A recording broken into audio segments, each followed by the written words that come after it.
Saludos amigas y amigos de TEACA Televisión, Nortevisión y Radio Televisión Mogán. Una semana más con ustedes en esta tertulia de Al Día, en el que vamos a conversar, como siempre, entre nosotros tres, nuestra compañera y amiga Arminda Melián, que es licenciada en Psicopedagogía, especialista en educación, y al que también ustedes conocen ya, Antonio Melián, licenciado en Ciencias Religiosas y máster en Educación ¿cómo se llama lo tuyo, Antonio? Mediación familiar. Mediación orientación familiar. Y orientación familiar. Siempre confundo a veces educación con mediación, que más o menos también en cierto modo viene siendo lo mismo. Mediación familiar. Y un servidor de ustedes, y que intentamos conversar con algunos temas relevantes que tienen cierta importancia debida sobre todo a la actualidad, o que coinciden con algún evento importante, trascendente, y que en cierto modo nos invita a una reflexión, una tertulia, a una conversación sosegada y tranquila, en el que podamos informar y también dar cierta orientación, y en la que ustedes puedan sentirse también implicados e involucrados. 20 de noviembre, Día Mundial de la Infancia. Se conmemora la Declaración Mundial de los Derechos del Niño. Sobre esto se ha hablado mucho, se sigue hablando mucho, y se sigue adoleciendo de políticas y de cuestiones que no solamente en los países subdesarrollados y en la miseria del tercer mundo, sino incluso en el primer mundo, ¿no? Donde a veces también los derechos del niño son claramente conculcados. Y curiosamente, no hace mucho escuché y leí una estadística a través de los medios de comunicación que han aumentado de forma descarada el maltrato infantil, de nuevo. Miles y miles de casos de maltrato infantil. No estamos ya en los países abandonados, regiones abandonadas del tercer mundo, de Asia, de Sudamérica, de África, sino incluso en el primer mundo, donde han aumentado proporcionalmente en los dos últimos años el maltrato en la infancia. No sé a qué se debe, quizás hay que hacer un estudio sociológico, pero sí uno observa a veces que posiblemente haya cierto absentismo por parte de los padres, imbuidos en el trabajo, en las redes sociales, en otro tipo de... y que a veces olvidan o no se inmiscuyen demasiado o no están tan presentes en el tema de la educación y de la protección y de la acogida a los niños en familia. Por ejemplo, en cierto modo, es un raciocinio, un pensamiento mío, se ha perdido autoridad moral en los padres debido a la influencia de las redes, de los grupos, incluso también debido, creo yo, a la ausencia de lo que antes se llamaba familia extensa, los abuelos que estaban presentes en las sociedades rurales y demás. Bien, sobre esto habría mucho que hablar. Maltrato psicológico, maltrato sexual, que afecta, incluso ahora se está hablando mucho de los abusos sexuales en la iglesia, que no solamente afecta a la iglesia, ni mucho menos. Me refiero a ministros y a sacerdotes, obispos y demás. Eso no es que sea afectada ciertos elementos de la iglesia o ciertos prebostes de la iglesia, sino que eso está integrado en el machismo y que afecta a todos los hombres en general, incluso también mujeres, ¿no? Bien, sobre todo esto, que habría mucho que hablar, que discernir y hablar de las posibles causas y soluciones al maltrato, al olvido, a cómo está la infancia, a cómo está, Arminda, en resumidas cuentas, el estado de la infancia en el año 2021 en la sociedad desarrollada. Pues creo que ahí, como dices, Paco, hay mucho de qué hablar, ¿no? También incluso no olvidar toda esta situación de pandemia que estamos viviendo, ¿no? Y también el confinamiento ha hecho mucha mella, y de hecho a consulta cada vez nos llegan situaciones de este estilo, ¿no? Lo digo como también un apunte más a qué es lo que puede estar pasando, ¿no? A poder entender la situación que se está viviendo. También creo que hay, por un lado, en su momento vivimos una educación bastante restrictiva, ¿no? Con mucho castigo, mucho pegar, conductismo, y esto estaba bien porque al árbol había que enderezarlo desde pequeño y tal, ¿no? Sí. La letra con sangre. Y la letra con sangrienta. Maestro, la escuela, claro. Y luego creo que nos hemos pasado incluso a otro extremo, ¿vale? Que como sabemos los extremos no son buenos, porque realmente no significa que haya que castigar ni nada de esto, pero sí es cierto que los actos tienen consecuencias y habría que ver cómo podemos aplicar estas consecuencias, pero no es todo vale, ¿vale? Como también creo que el otro extremo también se polariza, ¿no? Entonces en ese todo vale realmente el niño puede sentir hasta una inseguridad.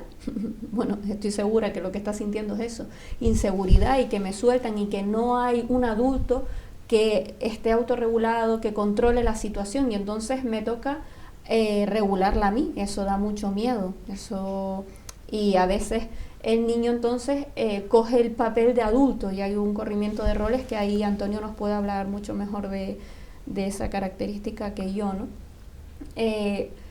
Y esto es peligroso, ¿no? Entonces, ni un extremo ni el otro. Habría que ver de qué manera realmente podemos acompañar al niño, ¿no? Y para mí, prácticamente la única es cuando el adulto es capaz de hacerse consciente de sus limitaciones y de sus dificultades y también de sus riquezas, y de poder autorregularse para heterorregular a ese niño con el que está ejerciendo de educador.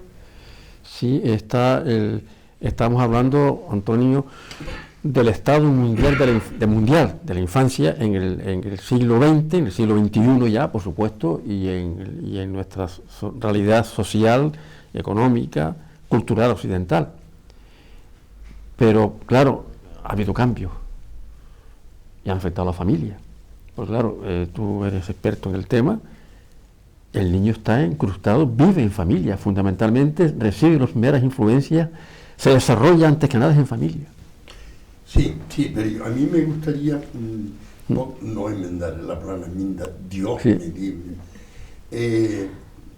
pero sí situar. El derecho romano define la propiedad como el uso o abuso literal de lo que le pertenece por derecho propio. La frase que me va a demonizar para muchos oyentes, la dejo un poco para el final porque quiero defenderme. Cuando yo era pequeño se maltrataba a los perros, a los gatos, se molestaban, se le daban una patada y volaban los gatos y tal. Y alguien dijo, chacho, ¿por qué hace eso con el gato? Porque es mío. Entonces, uso y abuso. Y llegamos al niño, que es el capítulo 2, que no leemos bien o no leemos esencialmente bien. El capítulo 2 de los derechos de los niños cuestiona, tómenlo bien, cuestiona el derecho a propiedad que tienen los padres. Aquí es donde me van a pegar. Pero es lo que dice la ONU, es lo que dice la UNESCO, que es la entidad que ha desarrollado los derechos del niño.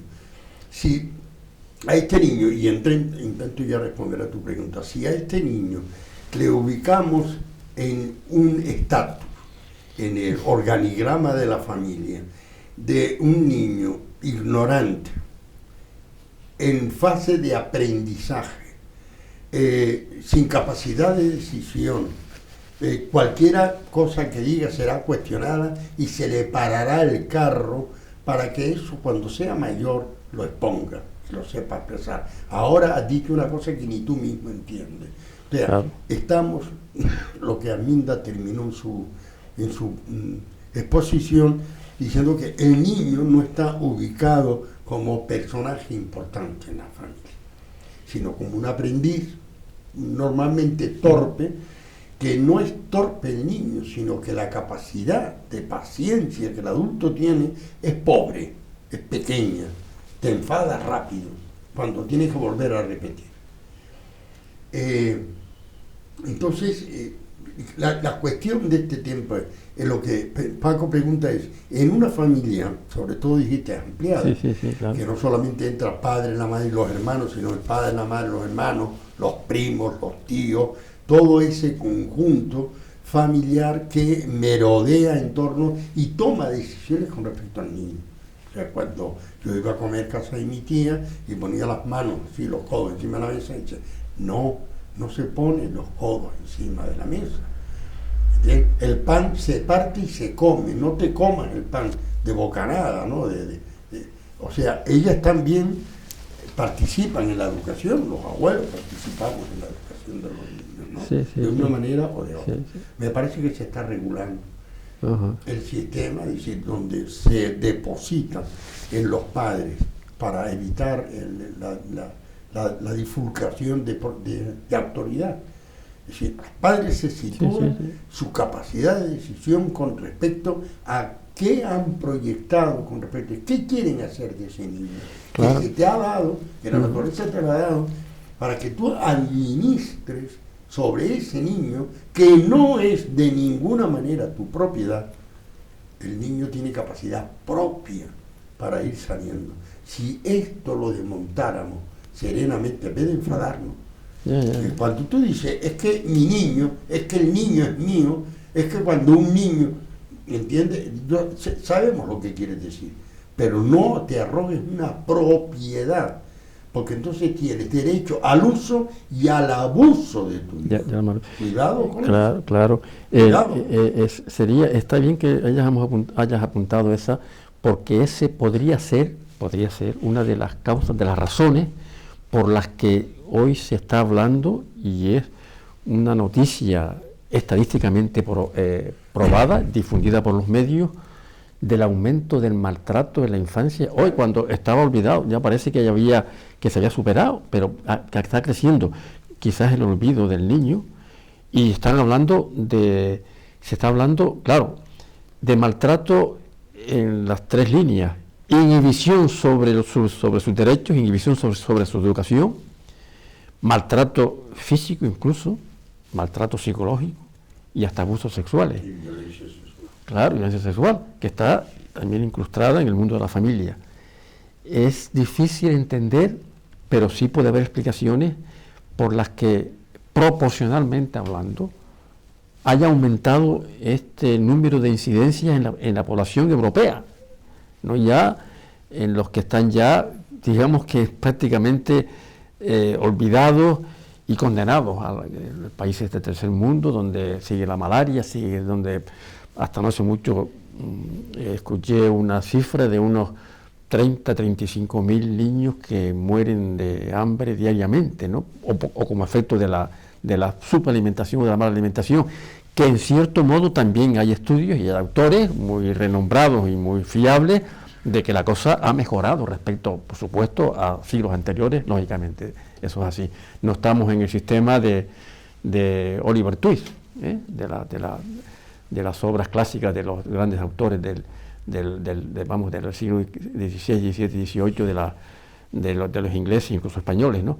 Europeos. No estamos en eso, pero es curioso que se haya tomado conciencia de ese aumento del maltrato, y claro, y yo estoy en la línea que estaba apuntando Antonio ahora. Quizás una razón es que se ha olvidado, o sea, que tenemos, lo que tú hemos enfrascados en otros problemas, en la pandemia, en historias, en el consumo, en el trabajo. Los niños han vuelto a ser, en general, sobre todo en ciertas familias, los seres olvidados, ¿no?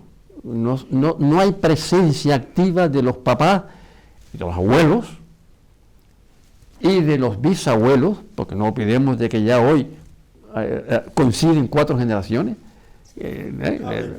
Cada vez menos, ¿verdad? Que cada vez se casan más tarde y efectivamente, es correcto, es uno de los temas que íbamos también a tocar. En la época nuestra sí teníamos bisabuelos, y qué bueno era. Claro, eran los temas que también íbamos a tocar, que también tiene que ver con la familia, que podemos hablar. Matrimonios en la edad tardía. Y otro tema también, matrimonios en la edad tardía. Sí.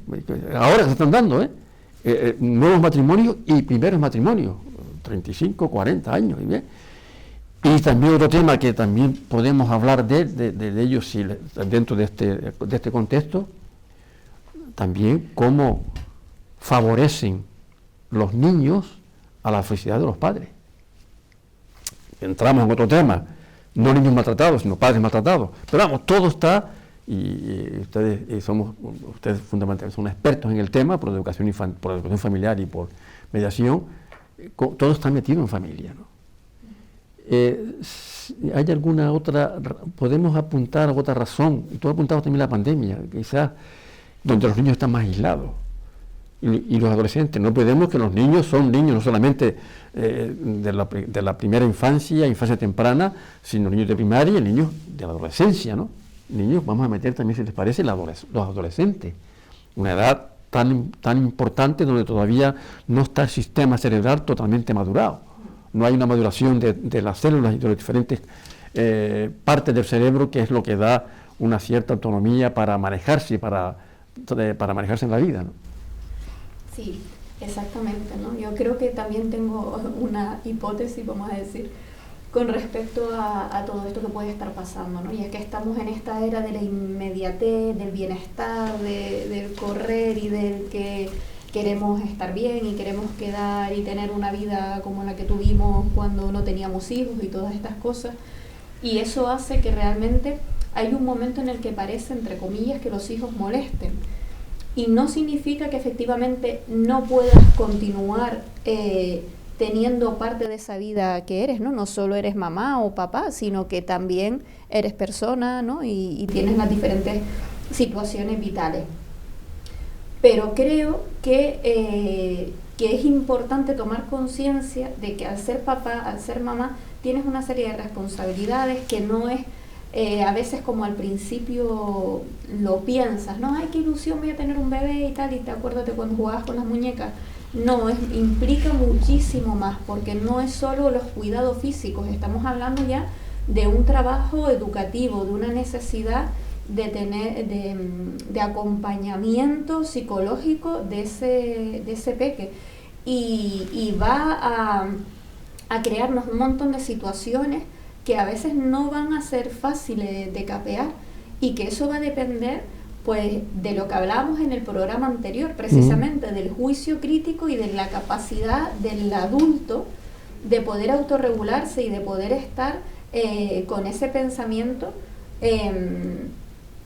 para poder acompañar a ese chaval, ¿no? Y estoy muy de acuerdo con Antonio en lo que comentaba, ¿no? En el que realmente no es que el niño sea torpe y que no sepa y tal, es que como adulto nos cuesta esperar, nos cuesta tener la paciencia, la tranquilidad para poder estar acompañando a este chaval en su parte evolutiva que está siguiendo.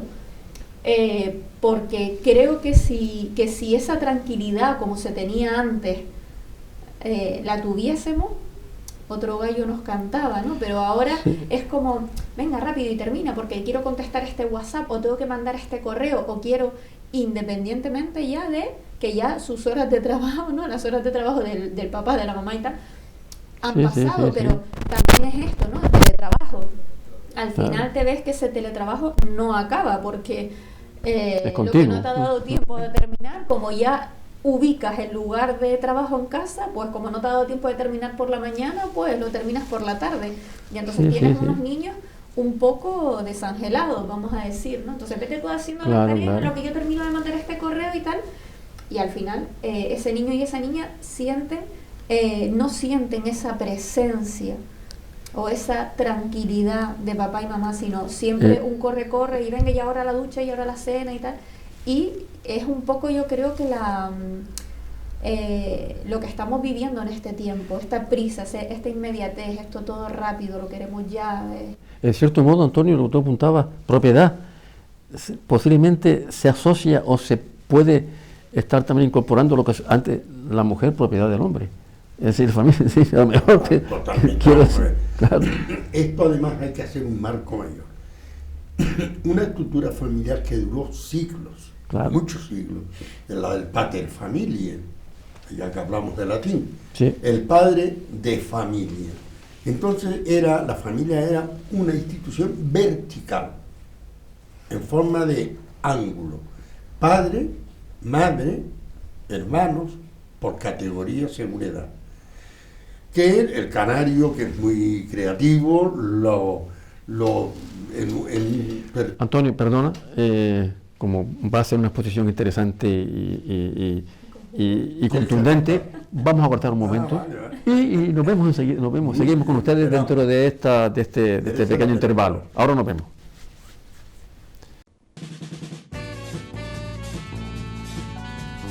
El ahorrador de electricidad Staminal, tras muchos años de instalación en Canarias y ser elegido como producto del año en ahorro energético a nivel nacional, le ofrece la posibilidad de ahorrar de un 15 hasta un 35% de su consumo en su factura de electricidad. Sea cual sea su negocio local o industria, Staminal tiene el ahorrador que se adapta a sus características. No se fíe de las imitaciones, Staminal solo hay uno, con las homologaciones de la comunidad internacional. No deje que los gastos abusivos de electricidad afecten a la economía de su negocio. Pídanos presupuestos sin compromiso al 928-481-249. Ahorrador industrial de energía Staminal, la solución a su excesivo consumo energético. Recuerde, ahorre de un 15 a un 35% de su factura de electricidad.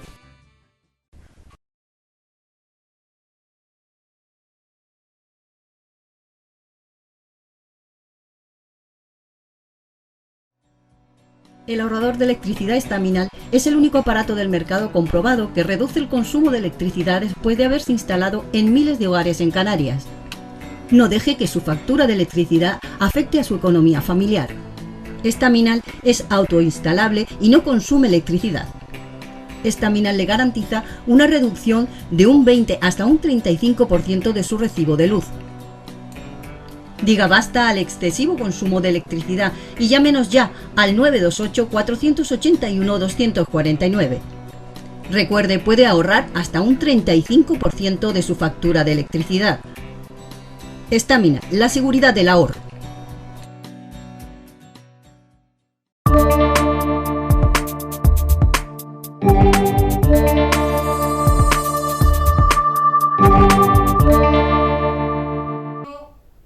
Conversando entre nosotros y también con ustedes sobre la familia hoy y el niño, en cuanto a que se conmemoró hace poco el Día Mundial de los Derechos del Menor.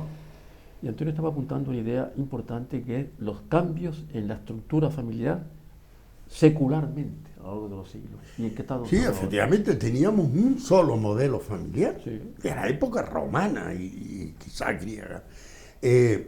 Entonces esto se ha roto, y se ha roto definitivamente, y la diversificación familiar ha venido para quedarse. Entonces este sistema triangular que definía al pater familiae ya está en desuso.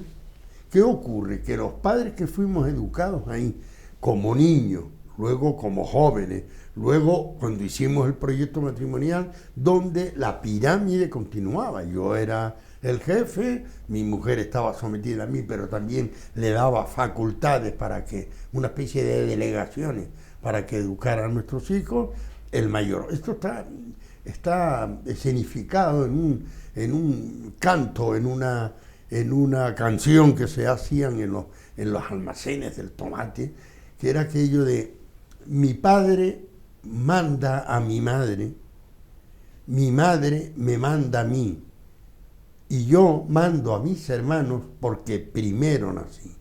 Esto ya define la estructura clarísima, y esto se cantaba la la la la la la, y esto se cantaba así, ¿no? Qué bueno. Entonces, ahora de repente ha habido una explosión cultural en el mundo, quizás causa de la globalización, porque esto ha explosionado en un par de años en el mundo entero. Aquellos guetos árabes, básicamente, estos centroafricanos, que quieren mantener la estructura tradicional, se las van a ver y desear para que no hayan rebeliones permanentes en esta historia. Dicho esto, el niño, ¿cómo se sitúa en la nueva estructura? ¿Qué es lo que nos trae de cabeza a todos los que trabajamos en esta cuestión? En la orientación familiar, en la mediación cuando hay litigio o hay dificultades, y en todo este proceso de la familia. Esto se desubica todo el mundo. El padre no admite que en la mesa se siente y al mismo nivel hijos de la edad que sea, mujer, con todas sus categorías y sus reivindicaciones actuales, fuertes y necesarias, y él. Entonces, el que tiene la peor parte porque se invierte el triángulo, no del todo, se democratiza el triángulo. No hay triángulo, hay una línea recta, hay una igualdad donde lo ideal, lo que se pretende con toda esta historia, es que todos seamos iguales. Claro, claro. El decir, estamos hablando de las influencias posibles y reales de lo que es, en teoría sistémica se llama el exosistema sobre el microsistema, que es la familia. Entonces, Arminda, digamos que a nivel general, los que estamos acá y estamos trabajando ese tema, y muchos de nuestros oyentes y telespectadores que posteriormente también están en el mundo de la educación, la pregunta, que es una tesis, ¿cómo educar a los menores, a los adolescentes en un mundo de hoy, un mundo tan cambiante, ¿no? Y cómo atajar las posibles situaciones de maltrato que se siguen dando y que parece estaban un poco olvidadas. Porque claro, hay tres patas, hay tres aspectos en los que el maltrato ha incidido en los últimos tiempos: maltrato a la mujer, maltrato a los niños y el más olvidado, maltrato a los mayores, a los viejos, que también existe con el edadismo y demás, y que es un tema también a tratar y sangrante, ¿no? Pero quizás nos preocupe un poco esta aparición de otra vez, de que hay estadísticas que hablan de que hay maltrato, ¿no? Y que en definitiva lo que apunta es a cómo educar no solamente a los nenes, a los pibes, sino a la familia, a los padres. Es decir, qué papel desempeñan los padres y cómo librarse en cierto modo la familia, los padres en este caso, y también a los abuelos, de las influencias nocivas del exosistema, de los medios, de los grupos, de las redes, en el ámbito y en la educación y en la protección en la infancia, que en definitiva lo que se trata y cómo se combate las situaciones de maltrato es medidas de protección a los menores. Yo ahí creo que tengo bastante suerte porque puedo escuchar a muchos papás y a muchas mamás. Y la verdad es que hay un nuevo nivel de conciencia muy bonito, no siempre es así. Pero sí que hay muchas ganas hay un grupo, ¿no?, que sí que tiene muchas ganas de aprender, de saber acerca de su hijo, de poder hacerlo. Y creo que todos los padres, ¿saben? En realidad yo creo que todos los padres tienen muchas ganas de hacerlo bien. La cuestión es que a veces tienen muchos miedos, ¿no? Y cuando uno tiene miedo, o huye, y si ve que no puede huir, entonces es agresivo, ¿no? Eso es lo que ocurre con el miedo. También hay otra, ¿no?, o me hago el muerto, ¿no? Todo esto son situaciones, exacto, son situaciones casi inconscientes, lo que hablábamos antes, ¿no?, en el anterior programa, de este cerebro más subcortical que ocurre casi que paz, ¿no? Entonces, cuando puedes entender que la situación que hay detrás como padres, en el que usa medidas de presión como el castigo, el maltrato y demás, lo que hay es miedo, porque detrás de una agresividad casi siempre está, bueno, casi siempre me atrevería a decir que siempre está esto. Entonces les puedes echar una mano en que puedan gestionar y puedan conseguir herramientas para este miedo. Y a veces los miedos tienen que ver pues con muchas cuestiones culturales, ¿no? Te está cogiendo la camella, ten cuidado, si esto es a los 7, ¿cómo será a los 15? Entonces todo este miedo que bulle en la cabeza del papá o de la mamá, cuando tienes a un niño que en ese momento se revela porque está frustrado, no ocurre que puedas entender y empatizar con este niño y decir, claro, en este momento está frustrado, pero yo le voy a enseñar otra manera de cómo gestionar esta frustración. No, lo que ocurre es que el adulto también se frustra y dice, ¿pero qué he hecho mal? ¿No? Y se culpa mucho, hay mucha culpa ahí en los papás, ¿no? ¿Qué he hecho mal y tal? Y me va a coger la camella, y si esto es así, tal. Entonces, ¿qué hace? Pues ejerce unas medidas de presión muy agresivas para que el niño entre en vereda, vamos a decir, ¿no? Y lo que ocurre es que momentáneamente el niño entra en vereda, pero la realidad es que el niño está viendo a un papá o una mamá absolutamente desregulado y que le está mostrando que cómo se maneja la frustración es a través de la agresividad.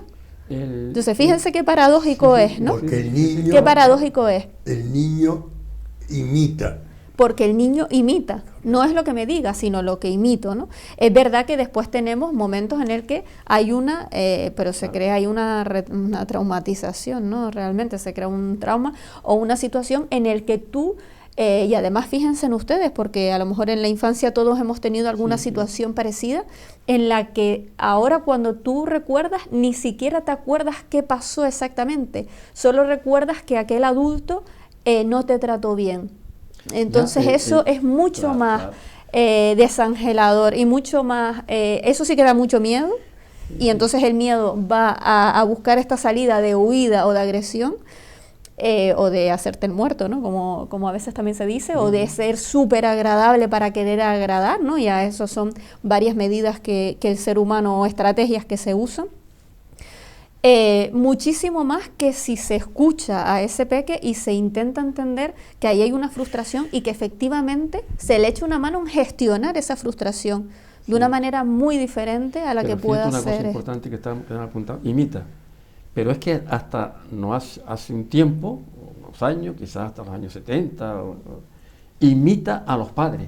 Pero es que hoy niños y adolescentes no solamente imitan a los padres, Exacto. imitan a su grupo, a las redes, o sea, lo que tú apuntabas hace 50, 60 años, la estructura familiar, la iglesia, el cura, el alcalde, la Guardia Civil y el maestro, punto. Y la familia, la sangre, la letra con sangre entra, y al niño hay que enderezarlo cuando como los arbolitos. Sí, la vara, exacto. Pero es que ya hoy cada vez tienen menos importancia los padres.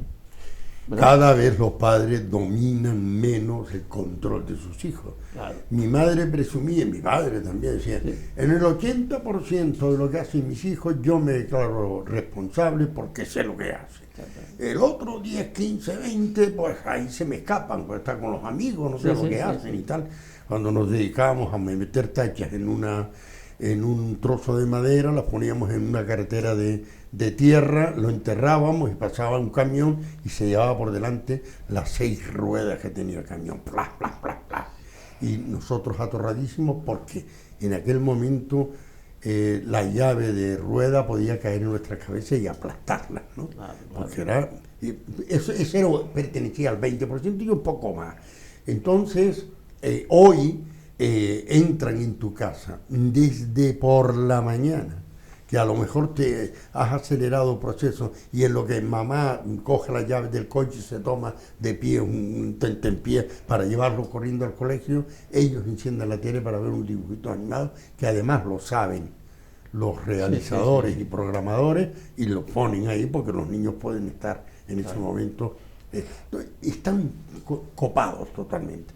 Si encima le das un móvil ya con 12 o 13 años, pues automáticamente se le abre el campo a cualquier momento, incluido en clase. Claro. Bien, pero esos son los fenómenos que están sucediendo y que justifican la no incidencia.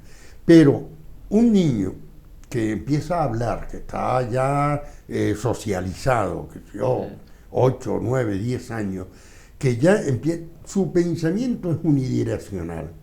Lanza lo que hay básicamente con una construcción, si analiza, de la frase de la madre, del padre, del propio abuelo o abuela, del hermano mayor, lanza esa frase copiada total y absolutamente y la deja ahí, sin lo que decíamos en el programa pasado, sin conciencia crítica, porque el niño no tiene una conciencia crítica. Es decir, el niño ve, no juzga, sino que actúa directamente. Ve y actúa. Entonces, ¿en qué consiste? Simplemente vamos a darle principios de juicio devolviendo la pregunta, ¿por qué dices eso? ¿En qué te basas? ¿Qué consigues con esa acción? Y tal, inmediatamente estás enseñando al niño a volver sobre su expresión para estimular esa parte alta del cerebro que Arminda con sus disertaciones nos ilustra profundamente, en serio, lo digo en serio. Entonces el niño se va estimulando a la reflexión, que es la verdadera educación.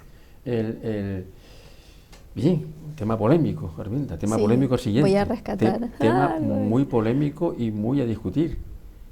Hay un término que usamos en psicología que se llama niños, adolescentes con baja tolerancia a la frustración, que tiene sus consecuencias educativas y sus consecuencias familiares y sus consecuencias en su desarrollo posterior de ser o no resiliente o de ser capaz de superar las dificultades que luego se va a encontrar en su vida de adolescente, de joven y de adulto. Pregunta polémica. Los niños, ¿hay peligro? A los niños nunca se les debe frustrar. O sea, quiero decir, entendiendo por que siempre se debe en familia responder no a sus necesidades, sino a sus apetencias y deseos. Es decir, no se le puede decir, y eso hay muchos pedagogos y psicólogos y pediatras que hablan del tema, no, al niño no se le puede decir que no. ¿Craso error o no craso error? Yo creo que es un craso error, porque realmente es necesaria la frustración. Es muy necesaria la frustración y es muy necesario los límites, porque si no ocurre esto que digo, el niño empieza a sentir mucho miedo, porque no acaba de entender muy bien dónde está la linde de lo que puedo hacer y lo que no. Entonces eso tiene que estar muy claro. ¿Qué ocurre? Que autoridad no significa autoritarismo, que son cosas muy diferentes. Autoridad es una autoridad amada, es un no, pero que se puede decir con una sonrisa. Mira, esto ahora no. Y entonces, el niño se puede frustrar, es que claro que se va a frustrar, porque es que hay una serie de conexiones, ¿no? Esta parte subcortical que automáticamente va a segregar una sensación de estrés y de frustración. La cuestión es acompañarlo a manejar esa frustración. Claro que va a llorar, claro que va a patalear, pero ahí decirle, yo te entiendo que estés frustrado y que ahora te apetezca mucho comerte unos cereales antes de cenar, pero es que no puede ser. No puede ser y ya está. Y entonces, automáticamente el niño, porque ve a un adulto sereno también. Claro, eso, por yo lo que quería comentar, de la imitación. Vamos a seguir ahora con este tema y otros colaterales que tienen asociados a lo que estamos tocando en este momento, que es la educación infantil, sobre todo el tema de sus derechos, de los derechos del menor, después de esta pequeña pausa. Nos vemos ahora.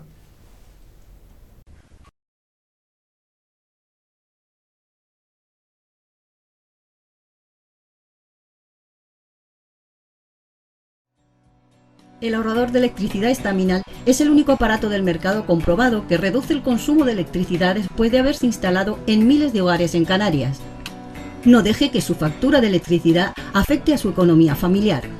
Estaminal es autoinstalable y no consume electricidad. Estaminal le garantiza una reducción de un 20 hasta un 35% de su recibo de luz. Diga basta al excesivo consumo de electricidad y llámenos ya al 928-481-249. Recuerde, puede ahorrar hasta un 35% de su factura de electricidad.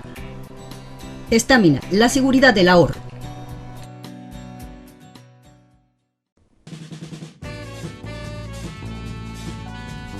El ahorrador de electricidad Estaminal, tras muchos años de instalación en Canarias y ser elegido como producto del año en ahorro energético a nivel nacional, le ofrece la posibilidad de ahorrar de un 15 hasta un 35% de su consumo en su factura de electricidad. Sea cual sea su negocio local o industria, Estaminal tiene el ahorrador que se adapta a sus características. No se fíe de las imitaciones, Estaminal solo hay uno, con las homologaciones de la comunidad internacional. No deje que los gastos abusivos de electricidad afecten a la economía de su negocio. Pídanos presupuestos sin compromiso al 928-481-249. Ahorrador industrial de energía Staminal, la solución a su excesivo consumo energético. Recuerde, ahorre de un 15 a un...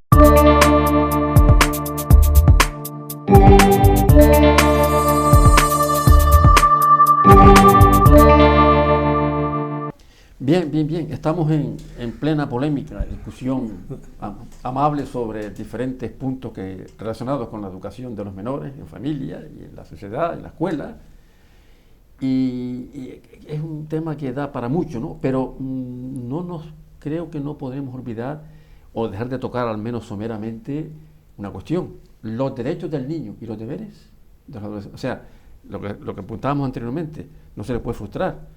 O sea, tiene todos los derechos, no tiene ningún deber. Y lo que tú también apuntabas, Arminda, un límite, un techo. Claro, es decir, no se puede sobrepasar del maltrato a una protección tan exagerada que lo estamos educando en una urna de cristal que tiene todos sus derechos y que no tiene ningún deber. Recuerdo una vez un caso de un nene, de un pibe de 10 años, comentando en familia, no en consulta ni nada. No, es que le dije a mi padre, que me llamó la atención, que puedo denunciarlo a Dirección General de la Familia y del Menor. Eso es lo mismo de la escuela, su derecho. Le llamó la atención, el padre le llamó la atención por algo y le dijo al papá: mira, bien, pero yo te puedo denunciar. 10 años. ¿Por qué me vas a denunciar si te llamó la atención? Y ¿de dónde recibió esa información ese pibe? ¿De dónde la recibió? Posiblemente de la escuela o del grupo. No todo es permitido, ¿no? Sus derechos hay que respetarlos y hay que acogerlos y hay que protegerlos. Pero quizás también en la protección está el fijarle límites, el fijarle techo, el fijarle que no todo es posible. Dentro de la familia, claro, en un contexto en el que es muy difícil controlar todo, porque hoy no se puede controlar todo, por lo que antes apuntamos. Ya no manda la escuela, ni la iglesia, ni la Guardia Civil, sino también manda los grupos y las redes. Sí. Tú sabes, Paco, que a mí me gusta mucho la parte de neuroeducación. Sí. Y porque creo que da claves a algo que ya sabemos, ¿no? Pero al poderle poner palabras, aclara mucho más qué es lo que estamos haciendo y nos ayuda a entender y nos ayuda a acoger esta realidad con más fortaleza de padres y madres, me refiero, ¿no?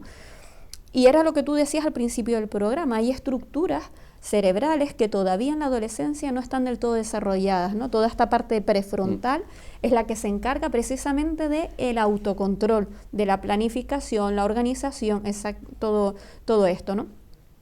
Y del control inhibitorio, ¿no? Que tiene que ver con esta frustración, obviamente. Y esto no se desarrolla, se dice, hasta alrededor de los 21 años, imagínense. Con lo cual, ¿a quién le toca ser el prefrontal de estos niños? Pues a los adultos que están con ellos. Entonces, ahí el apunte con Antonio no era otro que el decir, claro, cuando hay niños que a lo mejor se van más al tema con los amigos o social o de redes sociales o no sé qué, habría que ver si en casa hay adultos presentes, porque mi experiencia es que lo que he escuchado, ¿no?, es que normalmente cuando hay una presencia en casa, esto no se tiene por qué dar, o no con la influencia que pueda darse si esta presencia no está. Entonces creo que volvemos a poner el foco en los papás, no desde la culpa ni muchísimo menos, sino sí desde la responsabilidad y desde el empoderarlos, como digo a veces, de decir, a ver, que ustedes son el prefrontal de estos niños, ustedes son esta parte más cortical, que ellos también la tienen, pero que no tan desarrollado como nosotros. Entonces ellos están más en el subcortical, en el de por impulsos, por necesidad y demás. Y esto hay que escucharlo, porque hay que escucharlo, es necesario, pero siempre con esa autorregulación que consigue el adulto, de decir, a ver, si yo te entiendo, si es que tú estarías comiendo chocolate durante todo el día, a mí también me encanta el chocolate, pero no puede ser, porque te hace daño a la barriga, por lo que sea, y ya está. Y el niño puede ser que llore el primer día, el segundo, pero ya el tercero va a ser el mismo el que va a decir, no, yo chocolate todo el día no puede ser porque me pongo malito de la barriga. Se ha adaptado a la situación, ha entendido, Sí. ha introyectado ese comportamiento, Antonio, lo que se decía antes. Y una pregunta concreta, la nalgada. Una nalgada a tiempo. Una nalgada es maltrato a tiempo. Una nalgada engendra la posibilidad de un maltrato o de una frustración profunda en el niño que nos marque para siempre. Una nalgada. Otra anécdota. En una entrevista que hubo con un juez, concretamente andaluz, y creo que de Granada o de por ahí, decía, una cosa es la ley del menor y otra cosa es la acción dentro de la puerta para dentro de mi casa.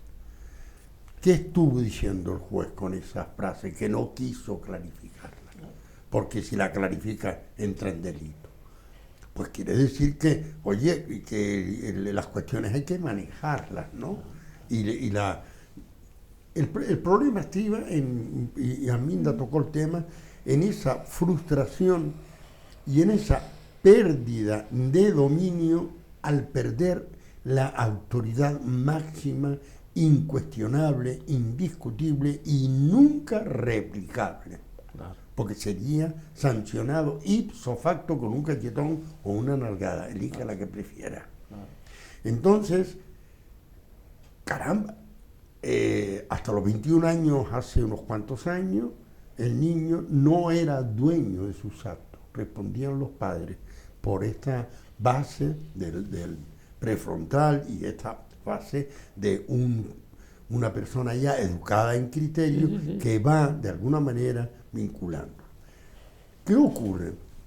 Que la frustración es buena, la que yo sufrí no, porque era permanente. Tú te callas, los niños se callan, vete a jugar fuera porque esta conversación no te interesa. ¿Ves? Entonces estábamos cortocircuitados y reducidos a la mínima expresión, como que tiene un mono que hace gracia en algunos momentos y que realmente no se le pide más allá de esto, ¿no? Al niño hay que ir, independientemente de que la ley hasta los 18 años nos hace responsables, pero nosotros desde los 14 y 15 años deberíamos practicar como padre y madre y abuelos, practicar ese ir soltando marras. Mamá, yo quiero más chocolate. ¿Tú cómo piensas? Es decir, párate un poquito y ¿entiendes? Entonces se le va soltando en las tomas de decisiones libres, pero libertad condicional, como digo. Claro, Arminda, claro, es verdad. Bien, hay una dinámica madurativa que tiene que ver con la estructura cerebral, lógicamente muy bien explicada por vos en esta tertulia, en esta conversación. Recuerdo que hasta en las épocas pasadas había otras razones de tipo antropológico, ¿no? Casi dejaba de ser niño el hombre, el varón, cuando iba al cuartel. Y en las zonas campesinas, me acuerdo, el uso del cuchillo, del sombrero y a veces hasta el reloj de pulsera y el fajín. Quiero decir que había una especie de estructura antropológica, ya fue al cuartel, ya. Incluso hay familias que te decían, y que todavía te dicen, viven gente mayor, y que te comentan, no, es que mi padre llegó a pegarme el día antes de ir al cuartel, con 21 años, porque todavía, ya cuando uno va al cuartel, ya es mayor. Esa era la estructura familiar de antes. Claro, hoy los niños han madurado mucho, y no solamente madurado socialmente hablando, antropológicamente hablando, culturalmente hablando. Incluso hasta los bebés, es decir, hay una sobreestimulación, afortunadamente, por razones incluso biológicas, no solamente biológicas, alimentarias, de transmisión hereditaria y demás. Han cambiado, se ha transformado un poco las dinámicas familiares, hasta el extremo de que hay ideólogos y pedagogos y maestros que hablan de que cuanto menos se les frustre mejor, y apunto a lo que tú decías, no todo es posible. No pasa nada con que al niño, lo que tú apuntabas del caramelo y demás, que llore, no pasa nada. Que como se decía antes, cuanto más llora, menos mea. Es decir, claro, estamos atentando contra sus derechos porque le neguemos lo que tú apuntabas en ejemplo. No, es pura educación, es prepararlo a ser resiliente. O sea, a saber luego superar dificultades mucho mayores que se van a encontrar en la vida. Sí, porque la vida no siempre, o yo le diría que casi nunca, es como nos gustaría que fuese, ¿no? Y eso va a significar que vamos a frustrarnos con muchas cosas, incluso pues con la muerte de algún familiar, ¿no? Entonces, si no hemos aprendido a gestionar esa frustración desde pequeños, vamos a tener muchas dificultades ya de adultos cuando se nos den situaciones que no son nada agradables a nivel vital, ¿no? Entonces, creo que esto es que es necesario que ellos lo vayan aprendiendo. Otra cosa es cómo se maneja esa frustración, ¿no? Que es lo que creo que es fundamental. Y es que no es desde el autoritarismo que se maneja, ¿no? Desde el, bueno, pues entonces no has hecho esto, pues te quito lo otro, no sé qué, o demás, ¿no? Por lo menos no es mi modelo, Paco, no es lo que yo he vivido que funciona, ¿no? Yo creo que ahí sí es verdad que, por ejemplo, ¿no? Vamos a decir que el niño, pues de 3 añitos o lo que sea, pues ha estado con el folio y ha seguido pintando la mesa. Pues tenemos varias opciones. Una, que la más que se suele usar es, bueno, pues ahora, fíjate tú lo que ha pasado, que tal cosa, tal, culpas, tal, y ahora te quedas sin tele no sé cuánto tiempo, ¿no? Entonces el niño se queda sin tele, pero realmente el hecho de quedarse sin tele no tiene mucho que ver con el haber pintado la mesa, ¿no? Entonces, por un lado, realmente ese niño, lo primero, ¿ha pintado la mesa queriendo o ha continuado con un papel gigante, ¿no? Ha continuado su folio y pues puede ser un despiste, puede ser que efectivamente le pareciera aquello muy divertido. ¿A quién no le parece muy divertido seguir pintando en un lienzo enorme? Pues hasta a lo mejor vio a la abuela que pinta el lienzo, o sea, me explico, continúa, ¿no? Entonces, ¿qué es lo que sería lo ideal? Pues acercarte y decir, bueno, ¿qué es lo que ha pasado? Esto no ha estado bien. Bueno, vente conmigo, vamos a coger un paño, vamos a coger agua, jabón y un estropajo y vamos juntos a limpiar la mesa, yo te ayudo. Entonces, él se está responsabilizando de sus actos y se está creando que las consecuencias son estas. Y tiene una relación totalmente con lo que he hecho, con la consecuencia que me han puesto. Pero no desde el castigo, pues ahora lo limpias tal, o al revés, muchas veces las madres o los padres, pues mira tú que vamos a manchado toda esta mesa y ves a la madre y al padre limpiando aquello y el niño, bueno, pues allí sin tele o penado o lo que sea. No señor, no pasa nada, bueno, te has despistado, yo también me despisto, yo también tengo problemas, pero esto hay que arreglarlo. Esto hay que arreglarlo. Claro. ¿Cómo? Pues con esto, ¿no? Entonces él se da cuenta de lo difícil que es sacar aquel rotulador de la mesa. El próximo día ya te aseguro yo que él va a tener muy en cuenta no salirse, porque sabe las consecuencias, pero unas consecuencias que van acorde, que no están como en el otro caso totalmente sin sentido, ¿no? Entonces creo que así es como sí que se va creando y se va creando, perdona Paco, lo último, esta responsabilidad de la que hablabas también. Claro. Yo soy responsable y consecuente con el acto que yo he hecho. No es con un acto aparte que no tiene nada que ver con esto, sino que puedo ver la relación que hay entre mi consecuencia y el acto que yo he hecho. Evidentemente. Entonces ahí vas responsabilizando también a toda la familia de que quien destroza construye o paga, ¿no? Como se decía antiguamente, pero vamos a ver cómo. Hay un tema que se nos va a olvidar y que no podemos tratarlo, a lo mejor decir que antes apuntábamos y que también la mediación familiar es importante en este caso, trascendental, ¿no? Es decir, vamos a decir, los hijos colaboran o no colaboran, pueden colaborar o no, pueden aportar algo o no a la felicidad de los padres y de la familia. Y el ejemplo es decir, los hijos en una mediación familiar, una crisis, hijos mayores o hijos adolescentes, ¿cómo quedan? ¿Qué situación quedan? El efecto de la separación, del divorcio, los conflictos, lo que sea, ¿no?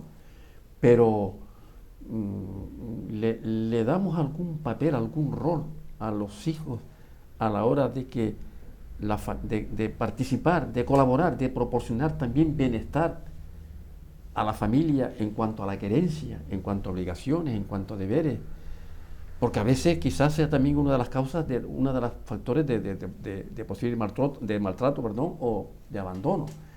Es decir, cómo los hijos pueden aportar algo positivo a que la familia en sí y los padres sean felices, Antonio. Sí, pero en la medida en que previamente se haya ido creando en la conciencia del niño esa socialización, ese te doy para que me des, que no es exactamente en la familia el do des de un juzgado, sino es el saber. Tú hablabas antes de las obligaciones, el ir aprendiendo lentamente que tu derecho acaba donde empieza el del prójimo. Entonces, cuando esto supone respeto al límite, supone valoración de que el otro también tenga su espacio, supone muchísimo, ¿no? Evita muchísimas peleas en la adolescencia, porque yo me creo el dueño del mundo, porque además estoy yendo al gimnasio y además soy fuerte y le pego a todo el que no lo es. Entonces, empezar a educar en ese tema. Yo recuerdo que en una intervención que hubo de un bullying en colegio, la madre de la niña víctima fue a hablar, que además era profesora, fue a hablar con muy buenos criterios con la madre. Cuando la madre se dio cuenta de que no pretendía esa fuerza, le dijo: mira, yo no estoy tan orgullosa como tú crees de tener un hijo maltratador. Ok, bueno, con este último consejo, este último ejemplo, nos quedamos en esta tertulia de Hoy al Día a través de TH Televisión, Nortevisión y Radio Televisión Mogán, pero no se olviden que estamos con ustedes durante toda la semana, todas las diferentes tertulias de otros compañeros y compañeras que intervienen en esta televisión. Nos vemos, sean felices, así se lo deseamos los que estamos, Arminda, Antonio y un servidor. Hasta pronto.